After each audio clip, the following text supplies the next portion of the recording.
Buenas noches a todos. Shalom Aleichem. Bienvenidos a un nuevo episodio de nuestro intento de la revolución de la Torá, la unificación de la espiritualidad con las ciencias.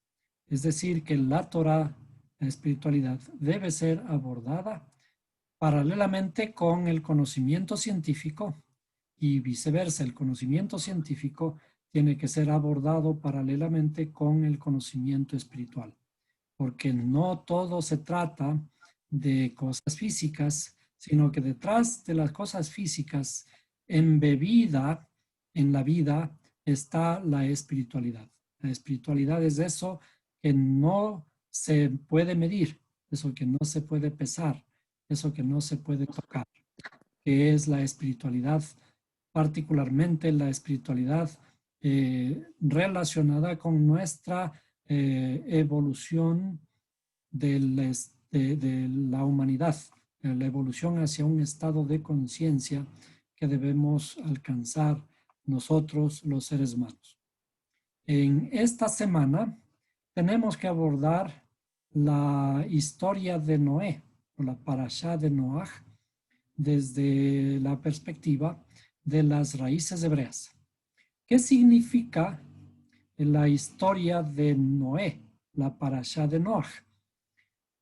Se cuenta en la Biblia que 10 generaciones después de Adán, finalmente el Creador miró a la tierra y se arrepintió de haber hecho al hombre, porque la maldad del hombre había llegado a tal extremo que era necesario la corrección. Desde el punto de vista literal, vemos una cierta incongruencia con esta forma de expresar acerca del Creador, que se arrepintió de haber hecho al hombre. Pero nosotros conocemos por la Escritura, en la Escritura dice que Dios no es hombre para que mienta, ni hijo de hombre para que se arrepienta. Por lo tanto, aquí existiría una aparente incongruencia, una aparente contradicción con el mismo texto bíblico. Pero en realidad, la historia, dentro de la historia, es algo diferente. En nuestras revisiones de la Parashá Noaj, hemos visto que en realidad la historia de un diluvio se trata la historia de la construcción de nuestra alma, o lo que se conoce como el habla. Cuando el Creador le manda a construir el arca primeramente en hebreo, tiene o viene de la palabra teibá. La palabra teibá, además de barca o además de arca, significa también palabra. Entonces, cuando el Creador le manda a construir a Noé el arca, lo que le está diciendo es: construye tu palabra. ¿Y cómo sabemos esto? Hemos visto ya, estamos en un ligero repaso, que dice la Escritura que el Creador le dio órdenes en cuanto a las medidas que debe tener el arca. Las medidas estaban especificadas en codos, y los números en codos, que si se transforman a metros no tienen sentido. Pero si se mantiene la medida original, como está escrito en hebreo, son 300 codos de largo, son 50 codos de ancho y 30 codos de alto. Entonces, si es que tomamos estas letras, la equivalencia de cada una de las medidas, si tomamos las medidas, cada una de esta medida equivale a una letra hebrea. Entonces, 300 equivale a una letra Lamed. La medida número 30, la altura, equivale a una letra Lamed, perdón, comencé algo mal. Los 300 de longitud equivalen a una letra Shin.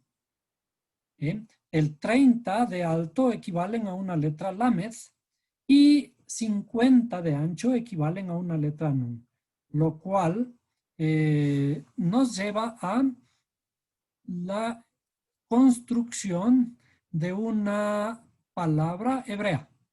Veamos cómo se escribe esta palabra. Veamos, las medidas del arca son 300, ¿sí? 300 de largo, ¿sí? 50 de ancho, 50 de ancho y 30 de alto, ¿cierto? ¿A qué equivalen en hebreo estos números? Entonces, si tomamos nuestras tablitas de equivalencias, esta corresponde a una letra Shin. Una letra Shin. 50 equivale a una letra Nun. Y 30 equivale a una letra Lamed. Perdón. Ahí, letra Lamed. Si tomamos estas letras y las agrupamos en una palabra, podemos escribir la palabra hebrea Lashon. Esto sería así, la letra Shin y la letra Nun, que por ahora tenemos que utilizar una letra final, la letra Nun final, ¿no? Esto en hebreo equivale a la palabra Lashon, ¿sí? ¿Qué significa lengua? Entonces, cuando el creador le dice, entra en el arca, primero construye el arca y después dice, entra en el arca, ¿qué le está diciendo? Le está diciendo, entra en tu palabra. ¿Qué significa entrar en nuestra palabra? En otras palabras, esto significa piensa antes de hablar. Construye primeramente tu habla, ¿cierto? Cuando le dice construye el arca, le está diciendo construye tu palabra, construye tu lengua. Y cuando le dice entra en el arca, le está diciendo entra en tu palabra o piensa antes de hablar. Y cuando finalmente Noé, después de muchos años, dicen que son 120 años que estuvo construyendo Noé el arca. Después de 120 años, el creador le dijo, ya tienes que entrar en el arca y tuvo que meter todos los animalitos de la tierra, todos los animalitos que existían en la tierra. Yo hago una pregunta en este momento, que Noé estuvo predicando a la gente, estuvo anunciando a la gente de que iba a castigar Dios la maldad de la tierra, la maldad de los hombres, ¿sí? Y iba a caer un diluvio. Entonces, él se puso a construir el arca, ¿cierto? Se puso a construir el arca con las medidas que el Creador le había ordenado, ¿cierto? Y le dijo, construyeme de tal tamaño y pondrás aquí una ventana en el arca, una ventana harás en el arca, y la palabra ventana es soar. Soar, que significa una piedra preciosa, y que si fuera una piedra preciosa y fuera verdadera la historia, tendríamos que encontrar esta piedra preciosa y sería un tesoro muy grande porque es del tamaño de una ventana, ¿no? Y le dijo que hiciera de 3 pisos, ¿cierto? De 3 pisos significa que aquí hay 2 divisiones, ¿no es cierto? Tendremos piso 1, piso 2 piso 3, ¿cierto? En donde debían estar distribuidos los animales y las 8 personas. Las 8 personas no era tanto problema, pero los animales.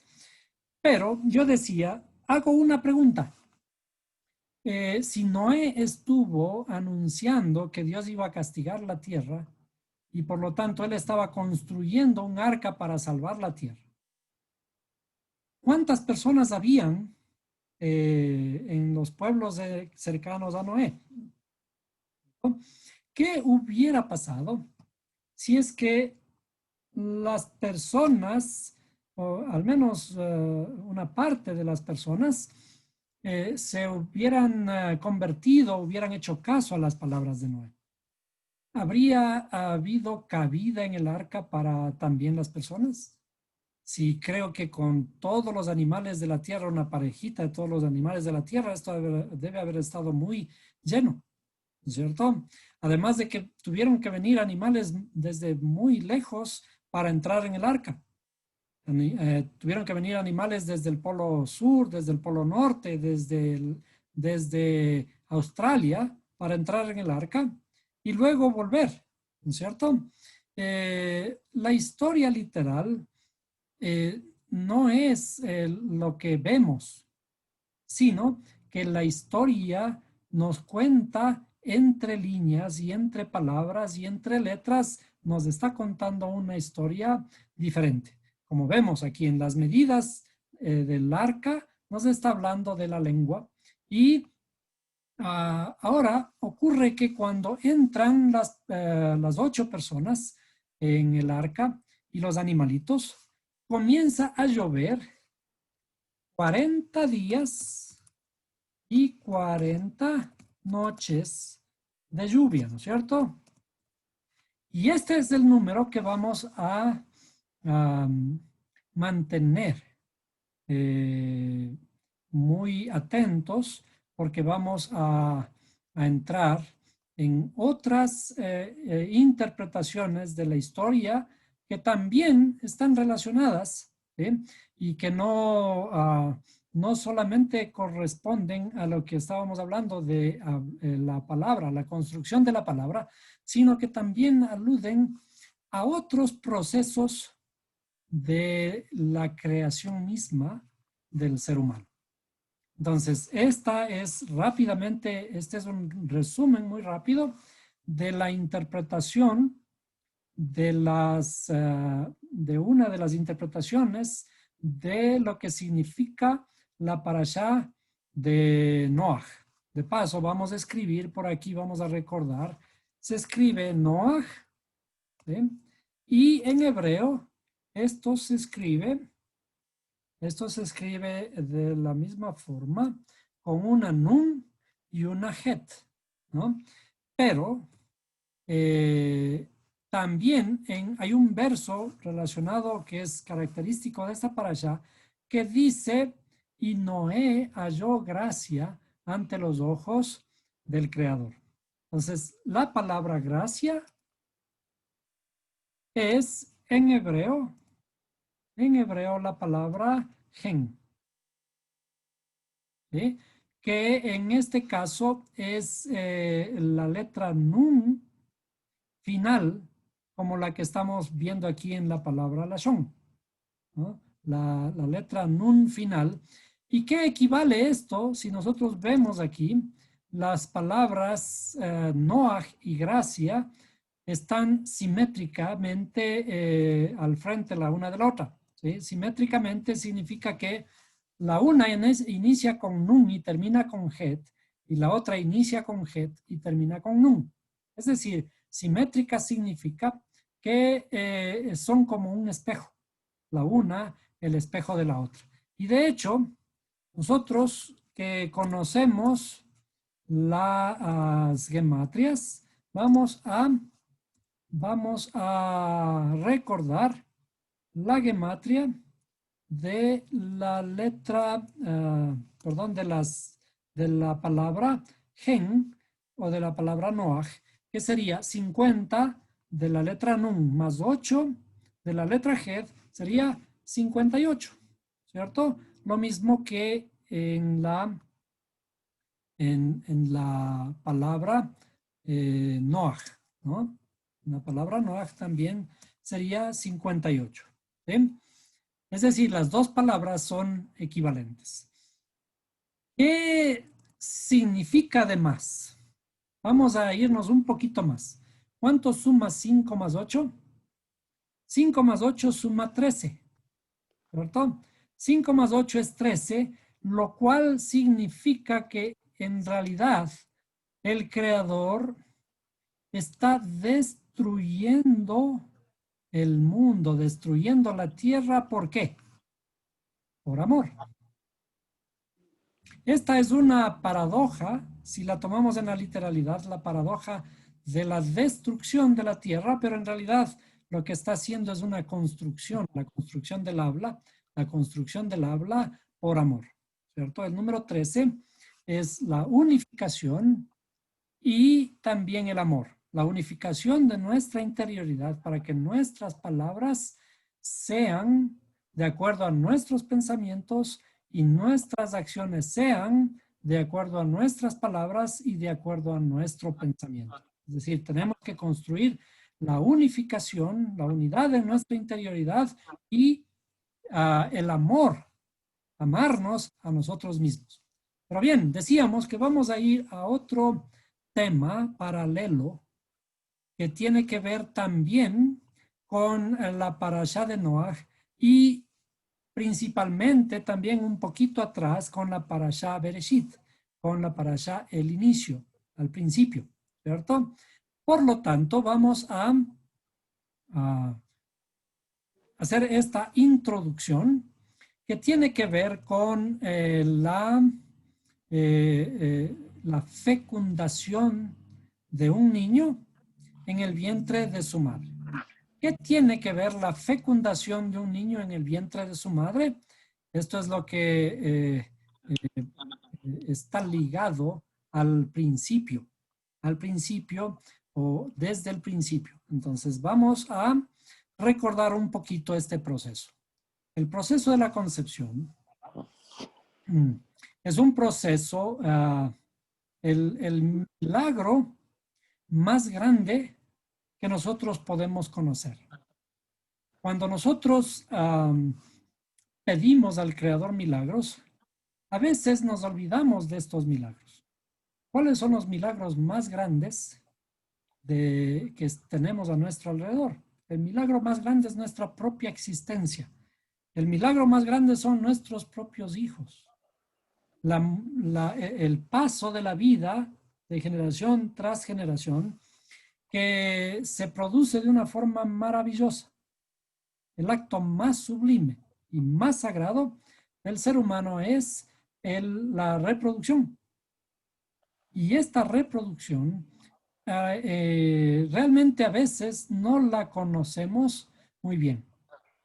Lo único que sabemos es cómo reproducirnos, pero no nos enteramos del verdadero proceso de la reproducción. Y ahora que vamos a entrar un poquito en los detalles de la reproducción,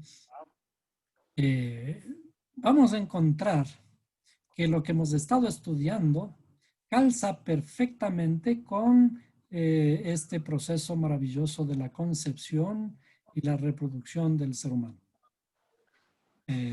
Vamos a tratar de dibujar un poquito en nuestra pantalla el lugar en donde ocurre este proceso maravilloso, ¿cierto? Más o menos un poco así. El útero femenino y sus ovarios, ¿cierto?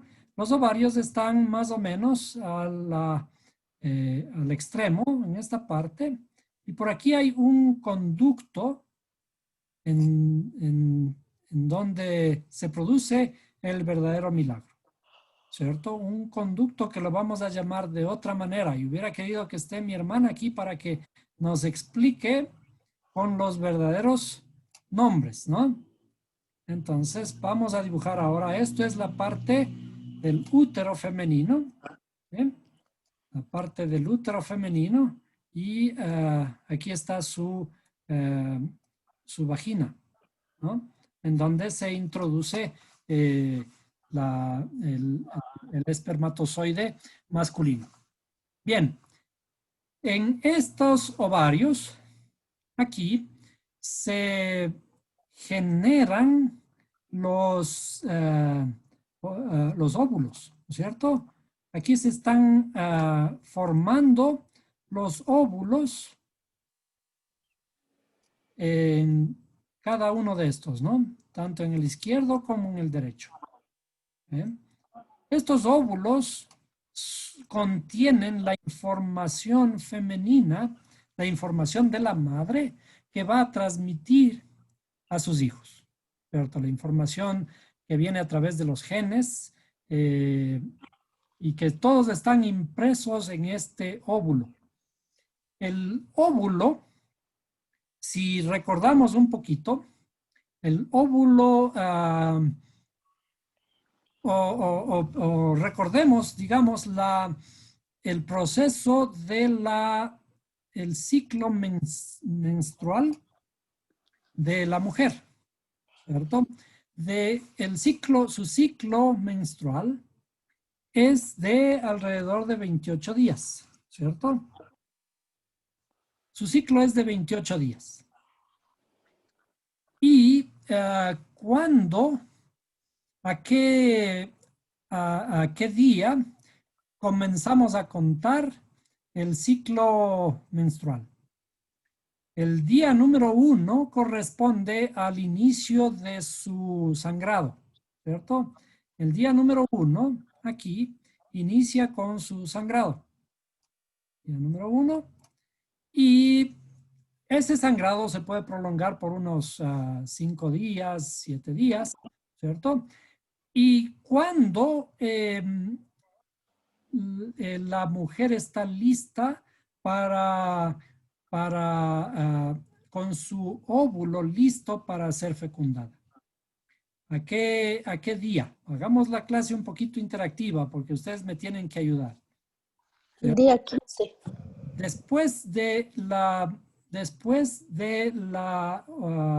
Del primer día de su sangrado, de su regla, del inicio de su regla, aproximadamente al día 14 o 15, ¿cierto? Aproximadamente al día 14 o 15, la mujer está lista para ser fecundada. Entonces, esos se conocen como los días peligrosos, ¿no es cierto? Si nosotros recordamos lo que hemos estado aprendiendo hasta aquí, el día número 1 de un ciclo lunar es cuando la luna está en luna nueva, ¿cierto? Cuando es luna nueva, cuando recién aparece, que equivaldría a este inicio del sangrado femenino.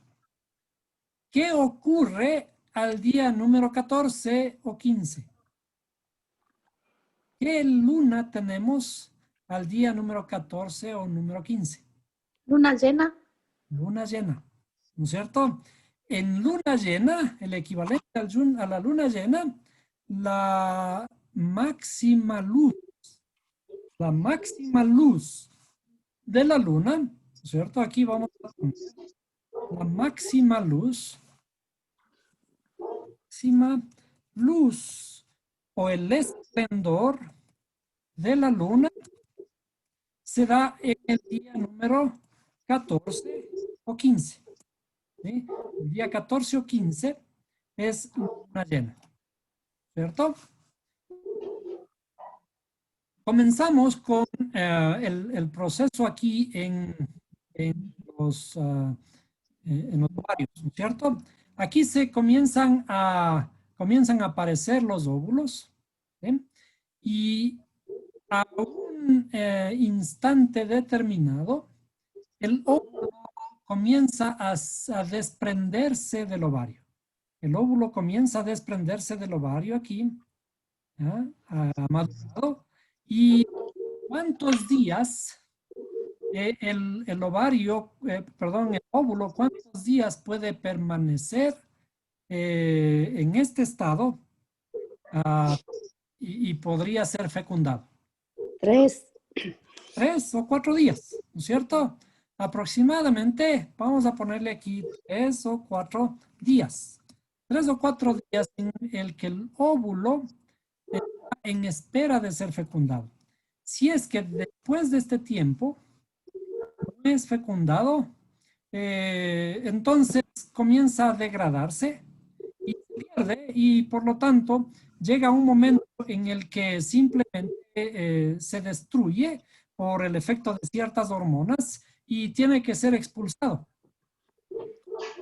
Y allí luego se produce el sangrado de la expulsión de el inicio nuevo de un nuevo ciclo menstrual. Entonces, ahora, ¿qué ocurre si es que la mujer ha tenido una relación sexual? Ha tenido una relación sexual en estos días, el semen, el semen masculino, vamos a dibujarles un poquito así, ¿no? Un poco grandes. El semen masculino tiene o dura alrededor de unas 20 horas, ¿cierto? Alrededor de 20 horas que tiene para encontrar en dónde se encuentra un óvulo listo. Entonces, hay unos que adoptan un camino izquierdo, por ejemplo, otros que adoptan el camino derecho. Pero la mujer ha tenido la capacidad de crear un solo óvulo a la vez, no dos. Entonces, si es que el óvulo que fue creado en la derecha está listo, los espermatozoides que fueron por el lado izquierdo se perdieron.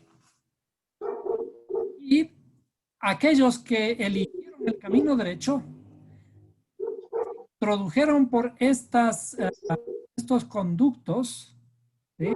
Vamos a llamar con otro nombre en esta vez, ¿sí? Este conducto, ¿ya? Que une al útero con los ovarios, le vamos a llamar el canal de los enamorados o el canal del amor. ¿Por qué el canal de los enamorados? Ya vamos a ver cómo se produce todo este asunto, ¿no? Entonces, el espermatozoide ha logrado encontrar el camino en búsqueda del óvulo y llega y lo fecunda. Es decir, bueno, llega y muchos llegan aquí al óvulo, ¿sí? Van los óvulos y vamos a dibujarle por aquí. Es que este es el óvulo, ¿cierto? Y han llegado varios espermatozoides aquí. ¿Sí? Han llegado varios espermatozoides. ¿Sí? Varios espermatozoides. ¿Qué ocurre en ese tiempo en el que el espermatozoide está tratando de penetrar en el óvulo? Aquí el espermatozoide suelta ciertas sustancias químicas que le hacen debilitar a la membrana del óvulo, ¿no? Y aquel que ha logrado penetrar en el óvulo femenino, el óvulo femenino ha permitido a un solo espermatozoide entrar. En el momento que se rompe esa membrana, en ese momento hay un destello de luz y una química que produce el óvulo. ¿Con qué objeto? Con el objeto de inhibir todos los otros espermatozoides, porque ya ha aceptado a uno. Es decir, uno de estos ingresa finalmente, ha logrado ingresar aquí, ha logrado ingresar, su cabeza ha logrado ingresar porque ahora la cola se pierde. Cuando este ha logrado ingresar, el óvulo se da cuenta de que ha sido conquistada por un espermatozoide. Entonces emite una señal de luz y una señal química que hace que se inhiban todos los espermatozoides y ya no puedan ingresar más. Allí se produce finalmente la concepción, es decir, se unifican los genes, los dos gametos, los dos gametos que traen cada uno, el óvulo y el espermatozoide, sus genes comienzan a unificarse, las células comienzan a dividirse, pero este sería el día número 1. Vamos a poner ahí el día número 1, el día número 1 de la fundación, ¿cierto?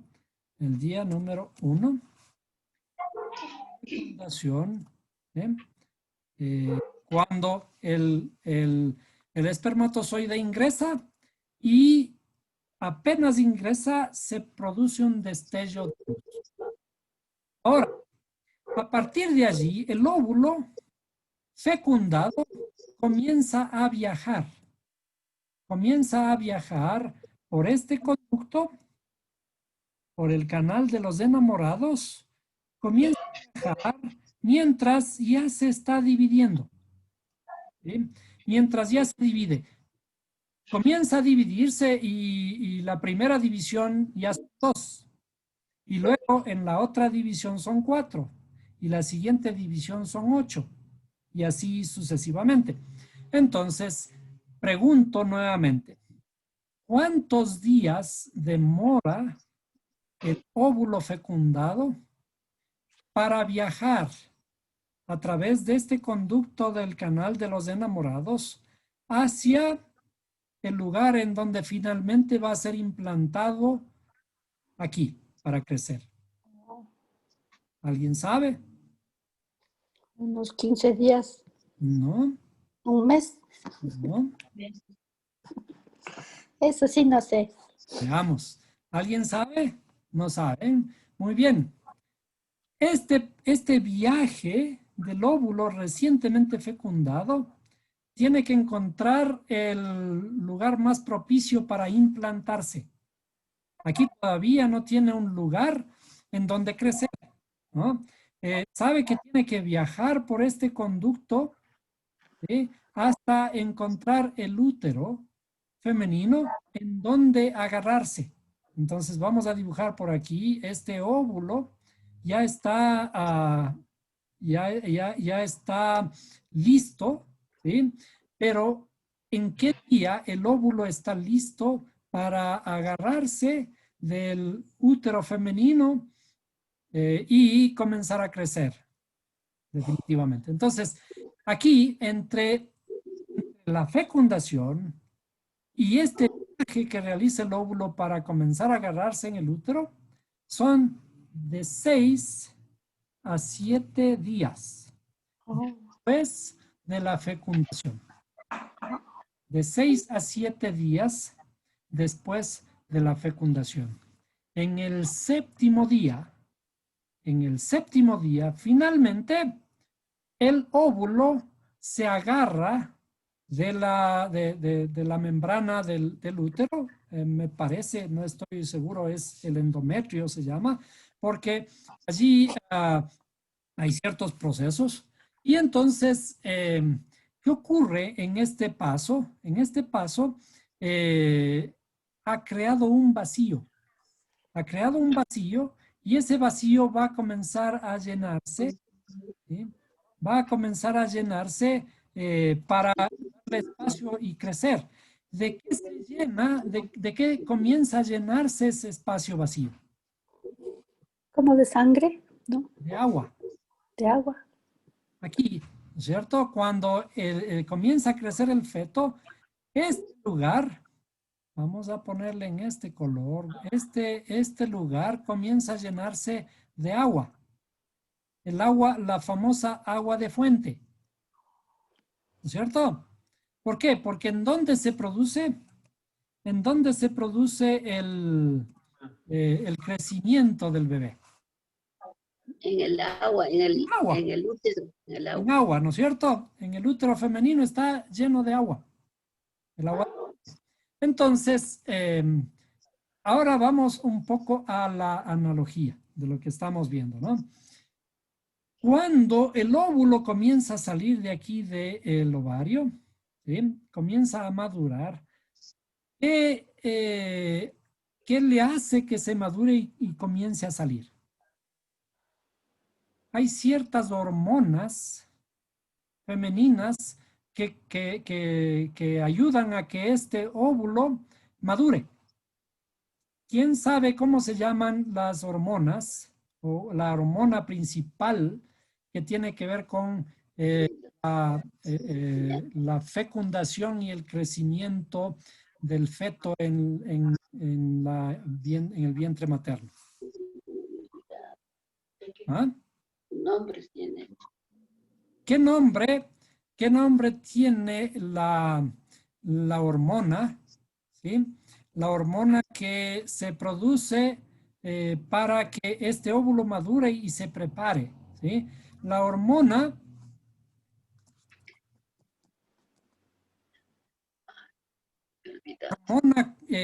que es la principal precursora para cuidar del óvulo, madurar el óvulo y cuidarlo durante todo el proceso de crecimiento dentro del vientre de la madre, se llama progesterona.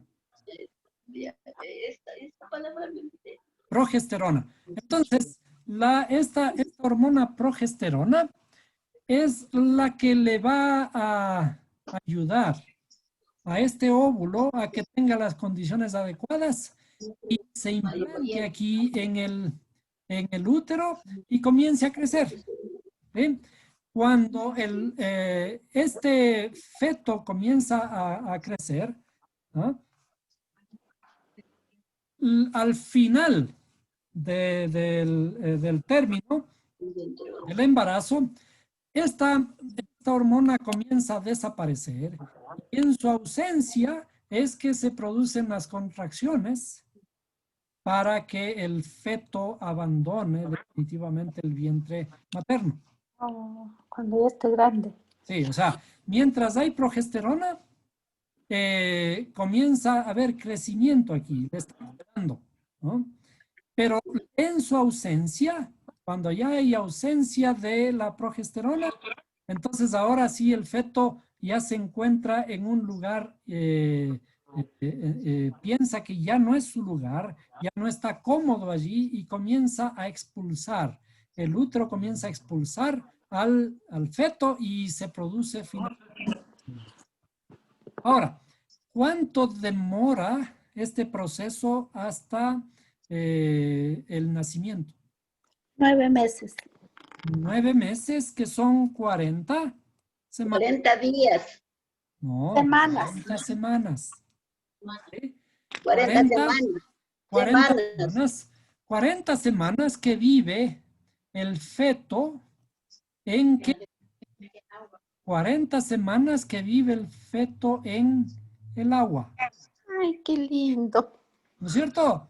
40 semanas que vive el feto en el agua y no estábamos hablando de algo parecido hace un ratito.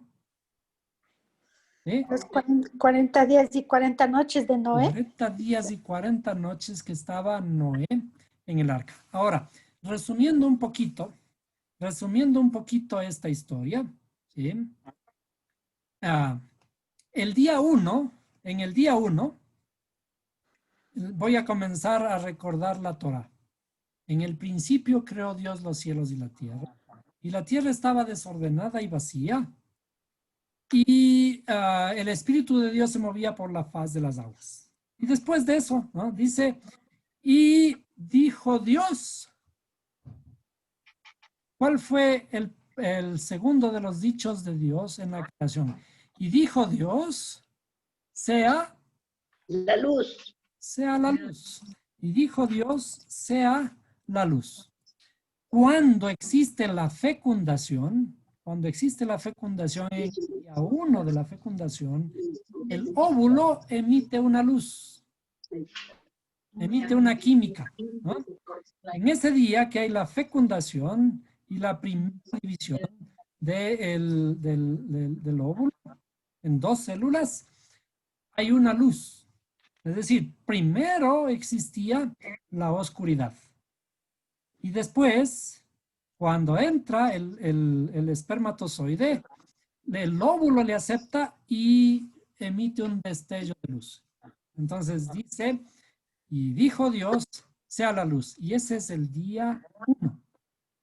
¿Cuántos días tarda el óvulo en viajar, el óvulo ya fecundado, en viajar hasta implantarse definitivamente en el lugar en donde va a crecer? 6 o 7 días. De 6 a 7 días. ¿En Por qué las día? trompas de falopio es el nombre Sí, las del trompas camino de falopio, esos son el camino que tiene, por donde llamamos que tiene que recorrer. el canal de los enamorados, ¿no es cierto? Sí. El óvulo fecundado viaja por el canal de los enamorados o por las trompas de falopio alrededor de 6 días. ¿En qué día está escrito que Dios formó al hombre? El En el séptimo, sexto día. El sexto sexto día. día. En el Ahí sexto está. día. Y al final del sexto día inicia el séptimo día y en el séptimo día se implanta el óvulo finalmente en su lugar en donde va a crecer. Y ahora comienza a crecer en un medio acuoso. En el jardín del Edén. En el jardín del Edén, bueno, en el jardín del Edén. Pero este jardín del Edén tiene una peculiaridad, híjole, ya se me trabó un poco, de que comienza a crecer 40 semanas en agua, en el agua de la fuente, ¿cierto? Ahora, recordando un poquito más, vamos a saltarnos otro poquito a una estructura que solemos siempre analizar, ¿bien? Aquí, en el árbol de la vida. Entonces, en el árbol de la vida, vamos a hacerle un poquito más chiquito, ¿sí? En el árbol de la vida tenemos nosotros, aquí sería, esto sería las 10 sefirot. Tenemos Jochma y Binah, ¿cierto? Jochma y Binah. Y vamos a dibujar antes del árbol de la vida. Aquí sería el mundo del Ein Sof, el mundo del creador, arriba. El creador está como si fuera. Una analogía. El creador está en el infinito. Entonces, el creador está en el infinito y de paso vamos a escribir estas estructuras de la siguiente forma. Vamos a recordar un poquito. Tenemos aquí, tenemos al creador, el infinito, el Ein Sof, y este Ein Sof es 1, ¿cierto? El Ein Sof es 1. ¿No? Luego, cuando comenzamos a introducirnos en el árbol de la vida, tenemos aquí cuántas cualidades intelectuales. ¿Cuántas cualidades intelectuales son? 3, ¿cierto? Son 3. Y también cuántas cualidades emocionales tenemos a grandes rasgos, considerando todas estas cualidades. ¿Cuántas cualidades emocionales son? 7. Son 7, ¿cierto? Ahora, ¿qué número forman estos 3 números? ¿Qué Los 3. forman? El número 137. El número 137 que vamos a estudiarle luego, es motivo de grandes enigmas para los científicos y de grandes análisis para los estudiosos de la Kabbalah. ¿Sí? El número 137 es un número de mucha, mucha información. ¿Sí? La misma palabra Kabbalah, tiene este número.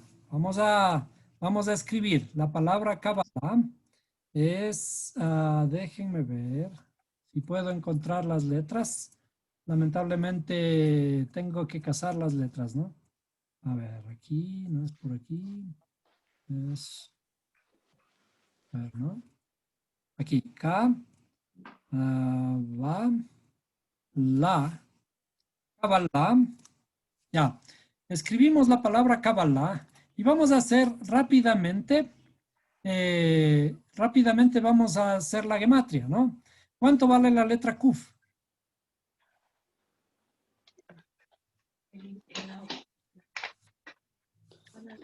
La letra Kuf vale 100, ¿no es cierto? La letra Bet vale 2, la letra Lamed vale 30 y la letra Hei vale 5. Si sumamos todas las letras, tenemos el valor de 137. Entonces, el estudio de este árbol de la vida, el estudio de la creación, comienza con el número 137.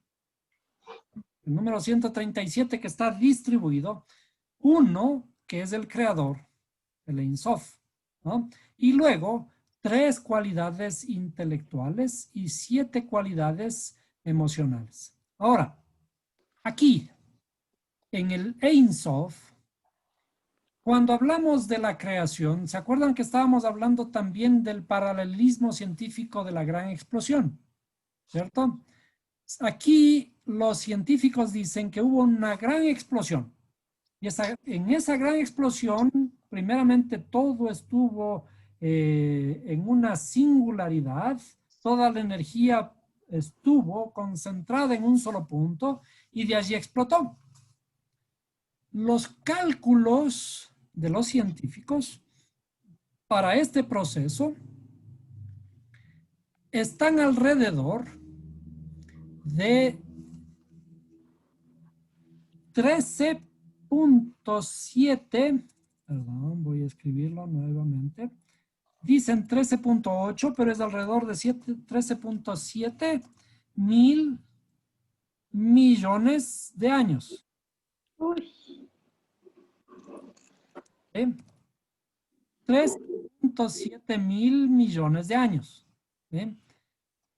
Ahora, fíjense ustedes que aquí también están los números 1, 3 y 7, 137. Es solo cuestión de acomodarle con los ceros, ¿cierto? 137 con un montón de ceros a la derecha. Entonces, este proceso de 13.7 mil millones de años, que lo redondean a veces ahora en 14 mil millones de años. Hace 14 mil millones de años el mundo explotó. ¿Sí? Si nosotros volvemos a la metáfora de la concepción de la vida, nuevamente, ¿qué existe antes de la fecundación del espermatozoide con el óvulo?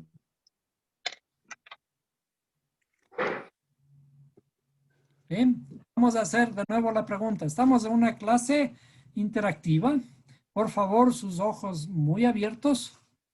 Y cuando estamos hablando de la fecundación femenina, en una relación de pareja, ¿no es cierto? Cuando dice, y Adán conoció a Eva, su mujer, o cuando están una pareja juntos, ¿qué ocurre? Antes de la fecundación del espermatozoide con el óvulo, antes de que el espermatozoide le encuentre al óvulo, existe una gran explosión también, ¿no es cierto? ¿Cómo es expulsado el espermatozoide del cuerpo masculino? Con una gran explosión, con una gran emoción, con la cúspide de las emociones creativas del ser humano. En este caso, en el varón, existe la expulsión del semen. Y en el semen está incluido en los espermatozoides, ¿no es cierto? Existe una gran explosión. Y esa gran explosión, vamos a seguir la historia contando desde el árbol de la vida. Esa gran explosión se produce aquí en el Ein Sof. Es decir, primero hay un espacio vacío que hay dentro de sí y en el espacio vacío comienza el proceso creativo. Entonces, aquí hay una gran explosión y esa gran explosión llega a Keter, comienza a bajar, digamos. En el caso femenino sería a ascender. A Keter. Keter es el equivalente al ovario. Entonces, en el ovario femenino, ¿sí? En el ovario femenino, este óvulo que estaba aquí dentro, el óvulo que está dentro, comienza a desprenderse del ovario. Entonces, se desprende del ovario y en el caso masculino, el espermatozoide sale en una carrera precipitada del cuerpo masculino, ¿cierto? En búsqueda de su par gemelo. En este caso, el espermatozoide le busca el óvulo. Bueno, el óvulo se desprende del ovario y ahora está en una posición de espera aquí de 3 o 4 días, esperando que venga un espermatozoide a fecundar. ¿A qué aluden los 4 días de espera? ¿A qué aluden los 4 días de espera? Los 4 días de espera aluden al nombre sagrado, ¿cierto? Nombre sagrado. Yud, Hey, Hei, but hey. Baf, Hei. Hey. ¿Sí? Yud, Hei, Baf, Hei son los 4 días de espera, ¿cierto? 4 días de espera, el óvulo está esperando. Y esto alude también a los 4 días que esperamos finalmente entre Yom Kippur y la fiesta de las cabañas, ¿no es cierto? Al final de Yom Kippur hay 4 días de espera para la fiesta de las cabañas. ¿Qué dijimos que era en la fiesta de las cabañas? En la fiesta de las cabañas era la luna de miel entre el Creador y su Y pueblo, su pueblo. ¿no es cierto? ¿Y qué se produce en la luna de miel? Un hijo. La unión, La unión. la unión de la pareja, ¿no es cierto? La unión de la pareja, para eso es la luna de miel. Entonces, en ese tiempo ahora, cuando el óvulo sale del Ein Sof, llega a Keter, ¿no es cierto? O también el óvulo sale del ovario y está en espera, ¿no es cierto? Cuando se produce la unificación, cuando se produce y Adán conoció a su mujer, entonces el espermatozoide viaja. El espermatozoide viaja vamos a decir inclusive de esta forma, fíjense, vamos a dibujarlo. El espermatozoide viaja por la interioridad del vientre femenino en búsqueda de su par del óvulo, ¿cierto? Y aquí, al afuerita de Keter se unifica. Y realmente esta unificación se da aquí en Jochma. Se da en Jochma. Finalmente los dos se unen aquí en Jochma. Le vamos a poner de otro color. Se unen los dos aquí en Jochma. ¿Sí? Y ya es fecundado. Y ahora, ¿cuántos días tiene que viajar ya el óvulo fecundado o la pareja entre Jochma y Binah? Es decir, el óvulo que está fecundado aquí ya tiene que viajar las trompas de falopio hasta depositarse en el, en el vientre femenino aquí, ¿no es cierto? Aquí. Entonces, estos son 7 días. Se demora 7 días en atravesar el conducto entre Jochma y Binah. ¿Qué es Binah? Binah es el útero. Binah es el útero en donde el óvulo va a crecer. Del feto. La madre. La madre, ¿no es cierto? Porque ese es también Binah corresponde a la madre, ¿no es cierto? Entonces, entre Jochma y Binah hay 7 días que transcurren, ¿sí? Hasta que el óvulo se implante en la madre. Luego, cuando ya se implanta allí en la madre, en el 7º día. ¿Qué es el 7º día? Es Séptimo día. Shabbat. El séptimo día es el Shabbat. En el 7º día, que es Shabbat, ¿no? Que es Shabbat, el óvulo se implanta finalmente en Binah. Y aquí en Binah comienza a crecer. ¿Cuántos días y cuántas noches comienza a crecer el óvulo? Ya el feto de su madre son 40 días, 40 noches que corresponden 40 noches. 9 meses. A los 9 meses del periodo de gestación femenino, ¿sí? Que son 40 semanas, ¿no? De gestación femenino y que corresponden ¿a qué? Que corresponden a las 9 sefirot tiene que formando. ¿Cierto? Las 9 sefirot que se están formando aquí en el vientre de la madre, ¿no? Las 9 semanas o 40 meses o 40 semanas que corresponden a los 40 días y 40 noches hubo el diluvio. Porque acuérdense, el feto dentro del vientre de la madre, aquí está creciendo, ¿sí?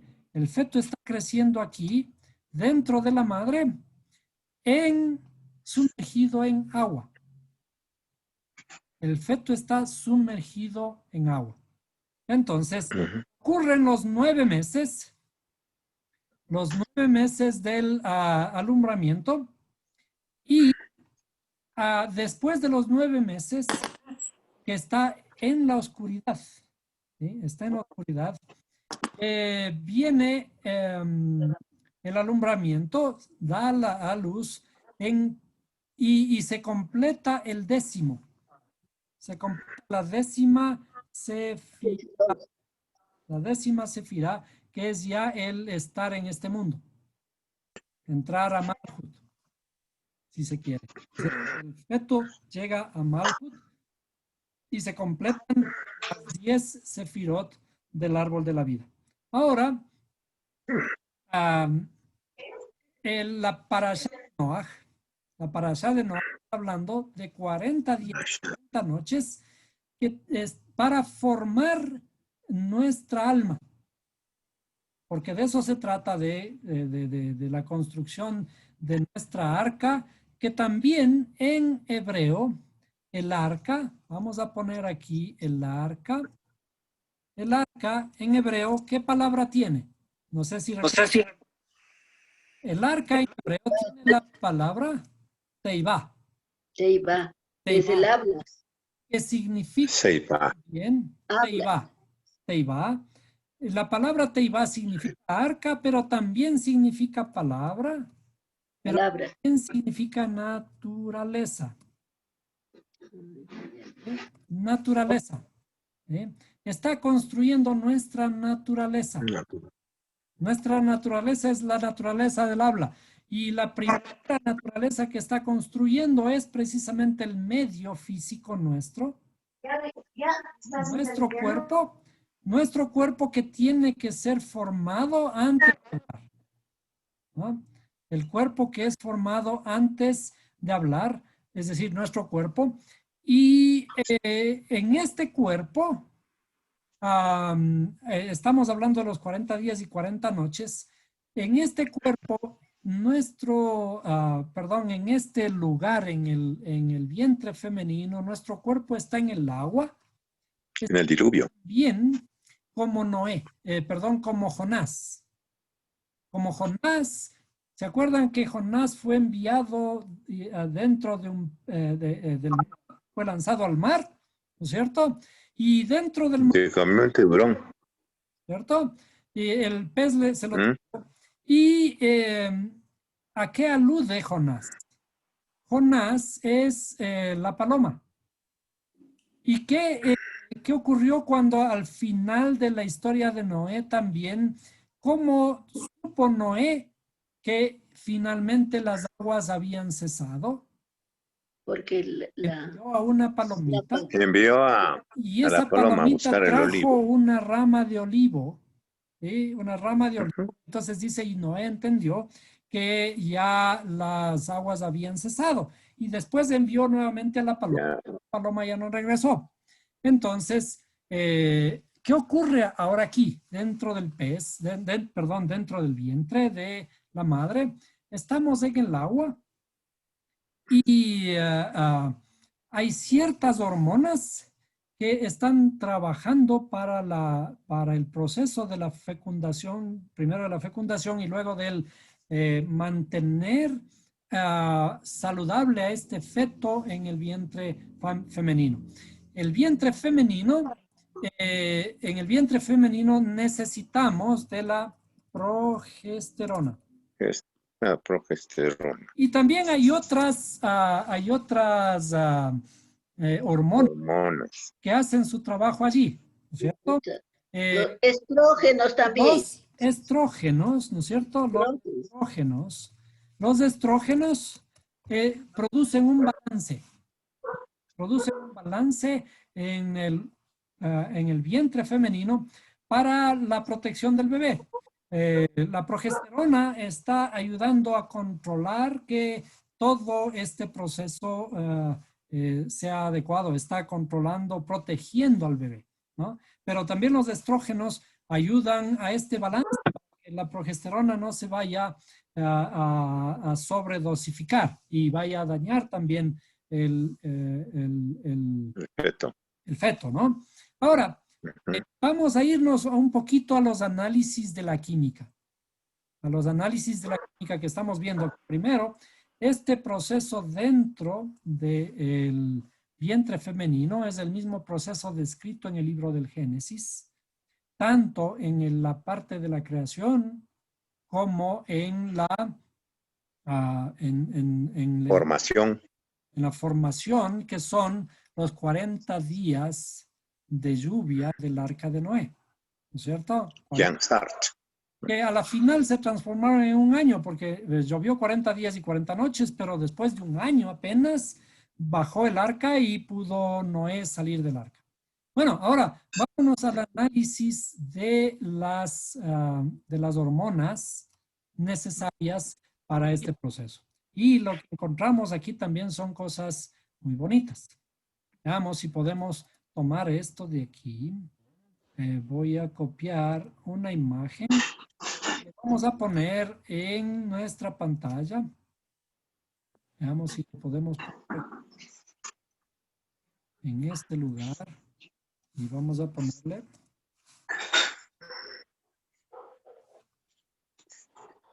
no puedo poner una imagen. Vamos a tener que utilizar la otra pantalla. Vamos a irnos a un documento acá. ¿Sí? Y vamos a... ¿Qué es la progesterona? La progesterona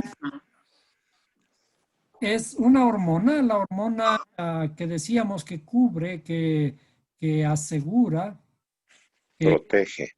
el feto Protege. se madure y crezca, le protege al feto. Entonces, la fórmula química de la progesterona es C21H30O2. C21H30O2. Y si nosotros vamos a la química con la tabla de los elementos que debemos tener siempre a nuestra mano, acuérdense que este es un espacio para llevar paralelamente las ciencias con la espiritualidad. Entonces, si vamos a la tabla periódica de los elementos, el carbono es el número 6 de la tabla, ¿no es cierto? A ver, ahí mi estimado Farid, que vaya certificando lo que estamos haciendo. Sí, señor.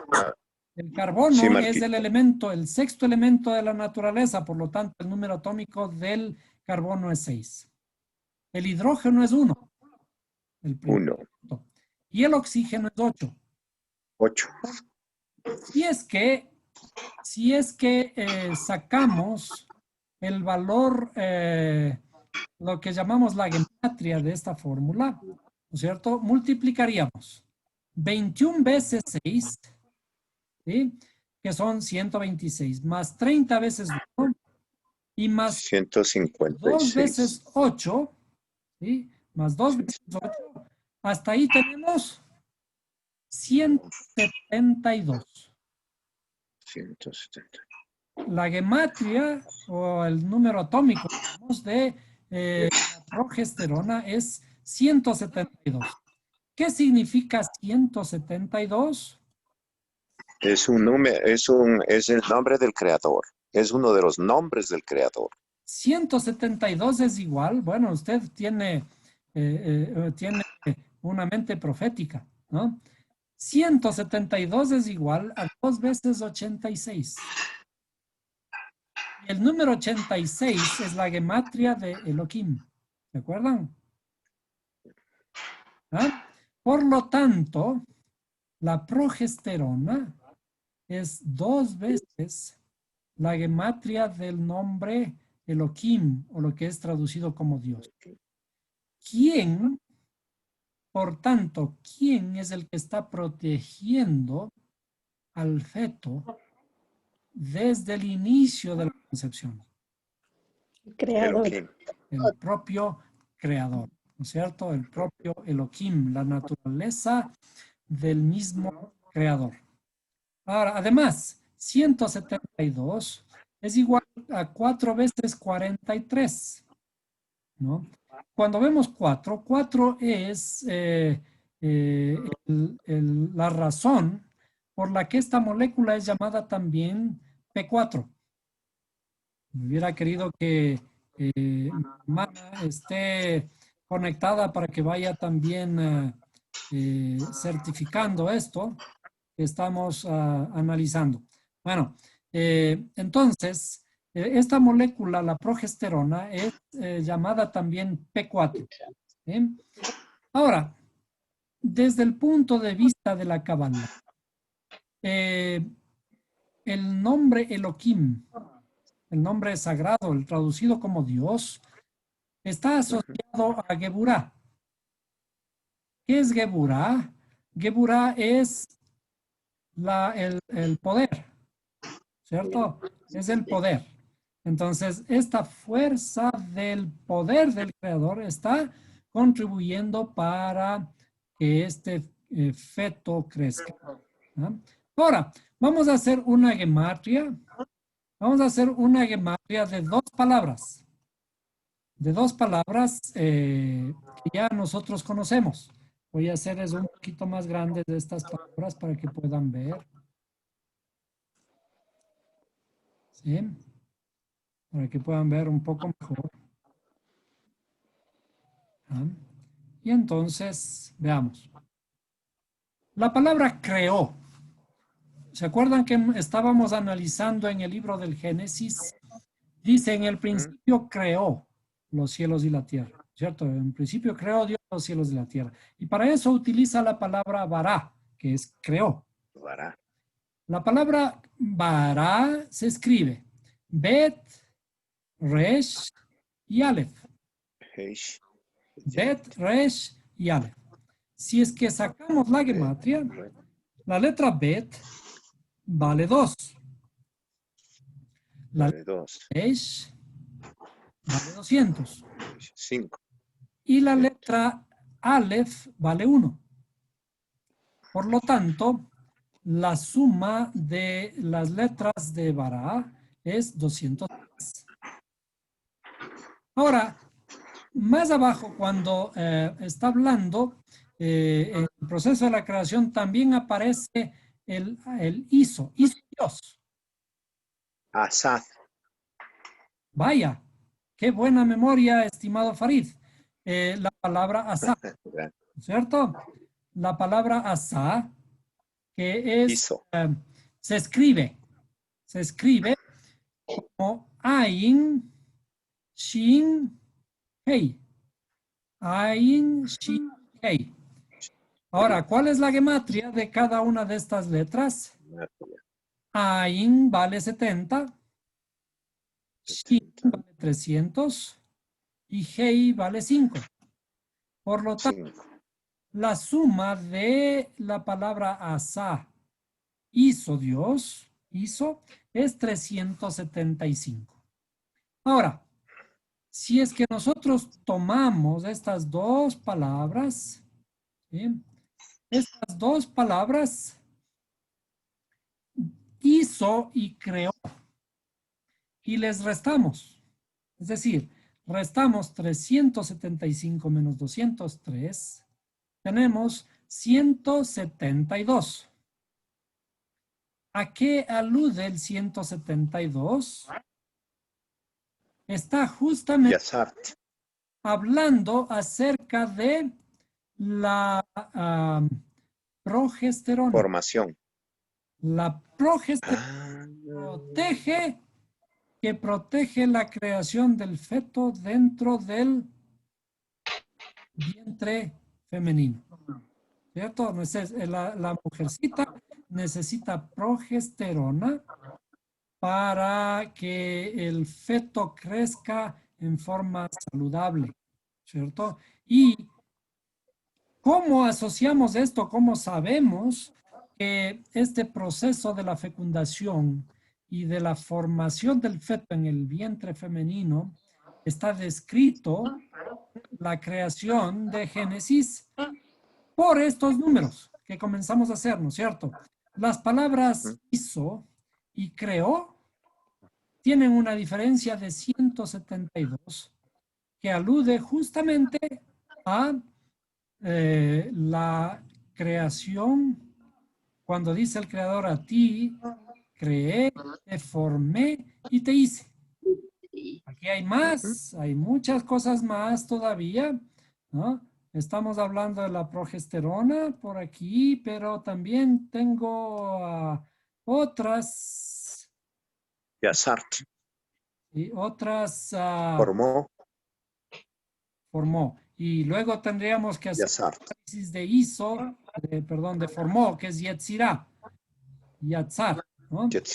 De paso, fíjense ustedes, cuando estamos hablando de la división ahora, de cómo se van a dividir el proceso de la espermatogénesis y de la ovogénesis, ¿sí?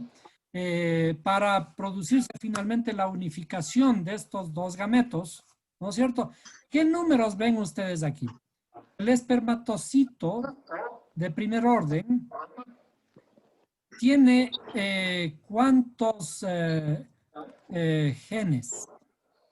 44. Tiene 44 genes y se dividen en 22X y 22Y.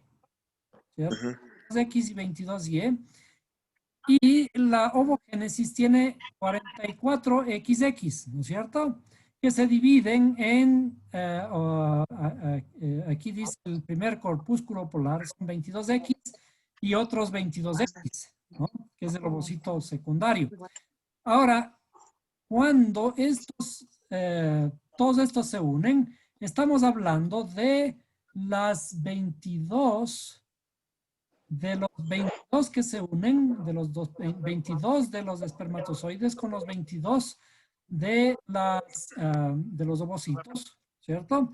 Para llegar a 44. 44, ¿a qué alude? 45 es la matria de Adán. Aleph es lo que proporciona el creador. Y 44 es lo que proporciona 22 la madre y 22 el padre. ¿Cierto? ¿Se acuerdan? Entonces, parte de la sangre, la parte física del ser humano, son los 44, que son los 22 pares de cromosomas. ¿A qué alude el número 22? Al alfabeto hebreo. 22 letras hebreas. ¿Con qué entonces fue creado el mundo? Con las letras, con el verbo. Con las 22 letras hebreas. Y esas 22 letras están representadas en nuestros pares de genes, que son los que finalmente comienzan el proceso de la unificación y la multiplicación dentro del vientre femenino para que el feto comience a crecer y lleve además nuestra información, la información que ponemos el padre y la madre. Entonces, fíjense cómo también, ahora vamos a la primera pregunta que me hizo Julieta.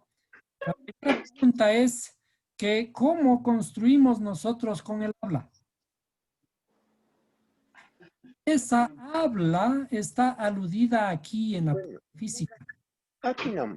Con las 22 letras hebreas que nosotros estamos construyendo en la parte física también. Entonces, así como en lo físico estamos construyendo con las 22 letras hebreas que están aludidas en nuestros genes, así también nuestras palabras están construyendo en el mundo. Bien, tenemos aquí algunos otros aspectos. Aquí está un resumen de lo que ocurre Aquí estamos con un resumen de lo que ocurre en el interior del óvulo, del vientre femenino. Lo que estábamos diciendo. Por favor, no se escucha, están hablando mucho. Por favor, Marquito, apaga los micrófonos. Aquí estamos viendo cómo en el interior de la madre, de nuestra madre, se producen el crecimiento de las células, de las primeras células del cigoto, ¿sí?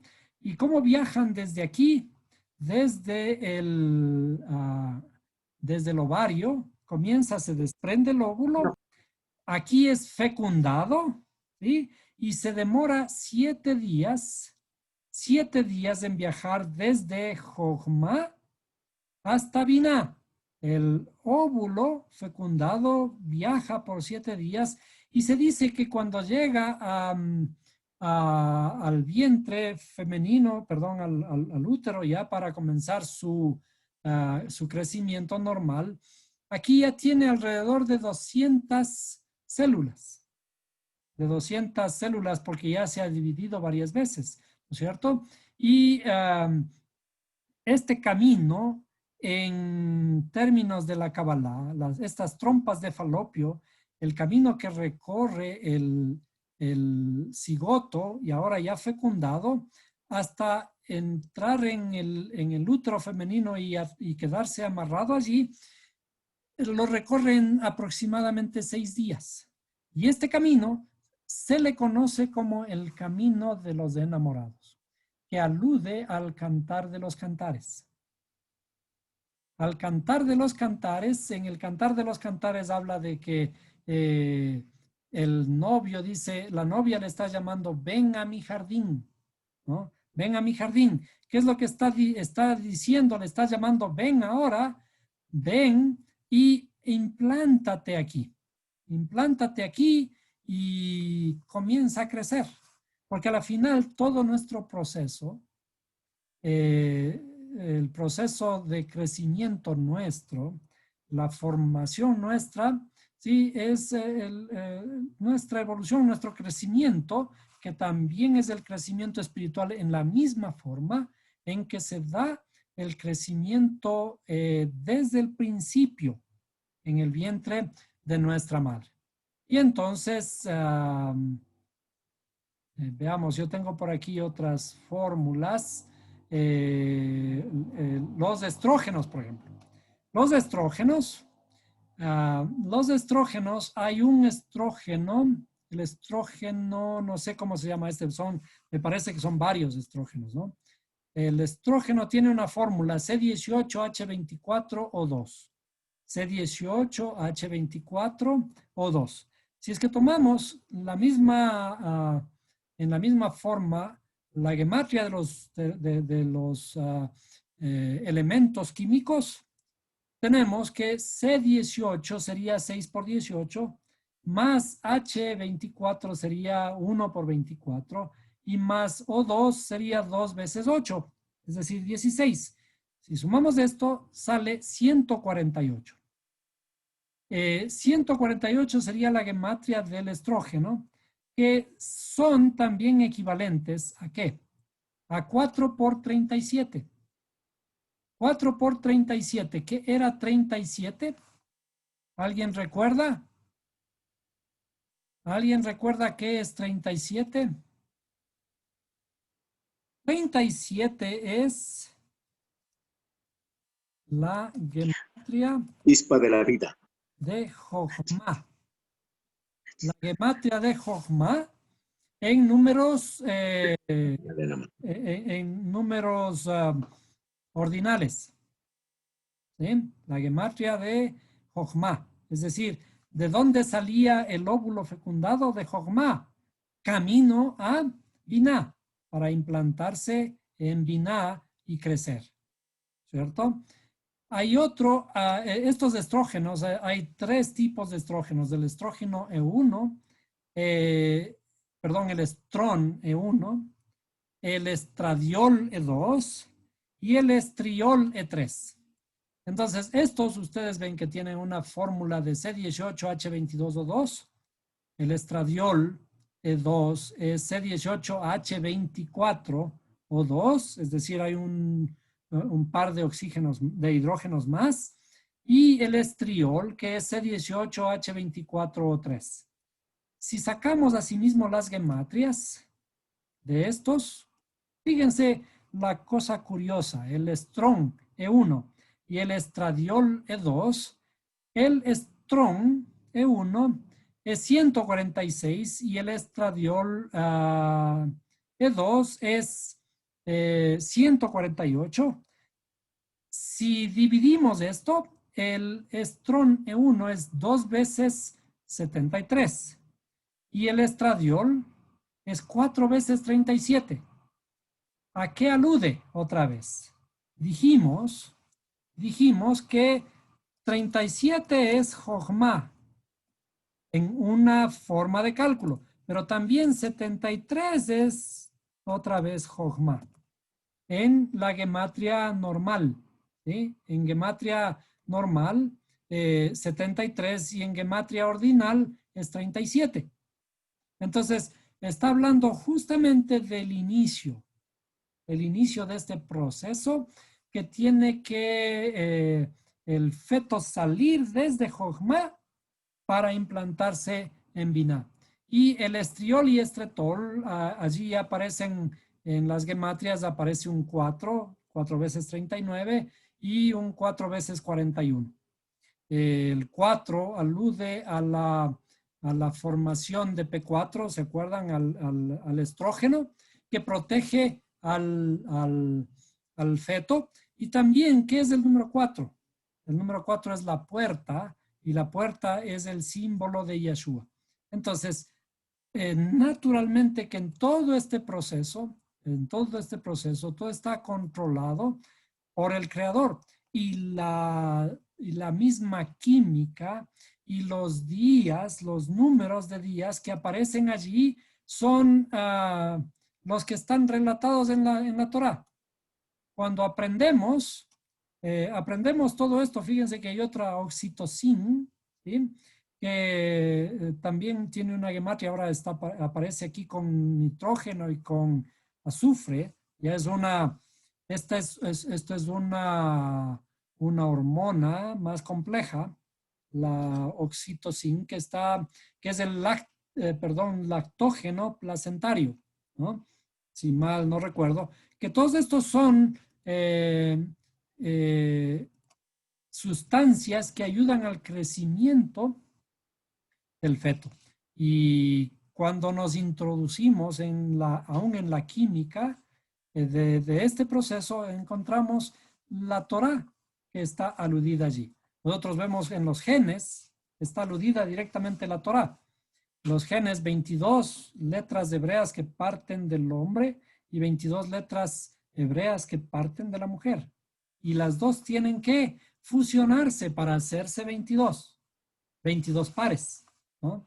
Y allí el creador, cuando ya se fusionan, el creador pone su gen, que es la Aleph, y aparece el nombre Adán.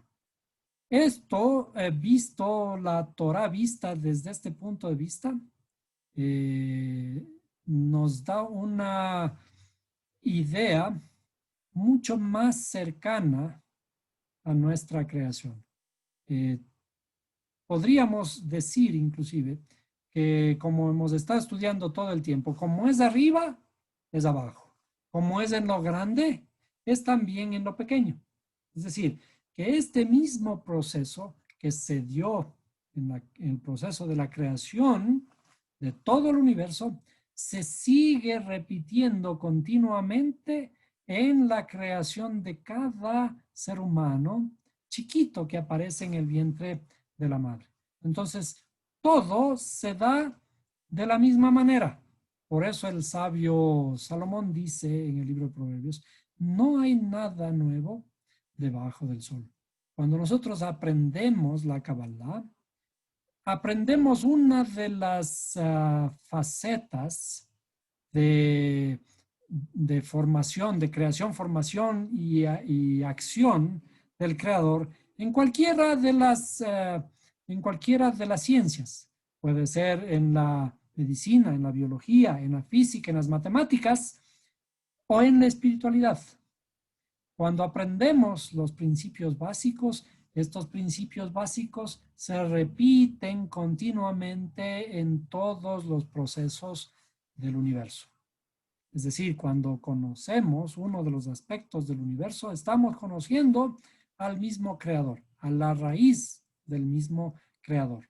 Y esa es la belleza de estudiar la Torá y las ciencias en forma paralela. Cuando estudiamos la Torá y las ciencias en forma paralela, vemos que no hay por qué tenerle miedo a las ciencias. No hay por qué tenerle miedo a que por si acaso las ciencias digan algo diferente de lo que está escrito. Y a veces esos son los temores de los líderes religiosos y de los padres hacia los hijos, que están buscando que ojalá los hijos no se desvíen por senderos equivocados de la ciencia, porque creen que la ciencia les puede alejar de la espiritualidad. Pero nosotros no tenemos que tener temor. No tenemos que tener temor de acercarnos con nuestros ojos, con nuestro conocimiento y con nuestra luz a la ciencia o a la espiritualidad, porque lo uno es el reflejo de lo otro.